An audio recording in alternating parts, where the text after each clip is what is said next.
Welcome to Artfulnguyen channel. This is a place to share beautiful and wise words, valuable knowledge from the sages, that still hold great value for our generation today. We hope that the content we share will bring joy and benefit to you. If you like it, please hit the subscribe button to support the channel. Thank you very much.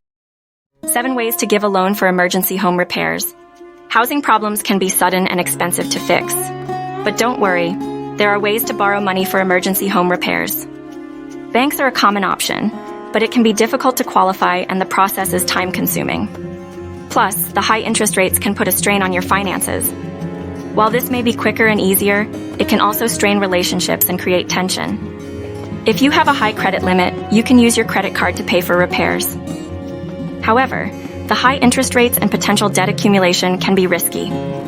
Credit institutions offer loans specifically for home repairs, but they often have higher interest rates than banks. The process can also be time-consuming and require a lot of documentation. However, strict conditions and collateral may be required. Special loans, like home insurance loans, can be an option if you have a good credit line. Just be aware that they usually come with higher interest rates. Online loan websites offer convenience, speed, and flexibility. The application process is simple and fast, making it a great choice for urgent repairs.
Thank you for taking the time to watch our video. We truly appreciate your support. Don't forget to like, share, and subscribe to our channel to stay updated with the latest videos. See you in the next videos. Thank you and have a great day.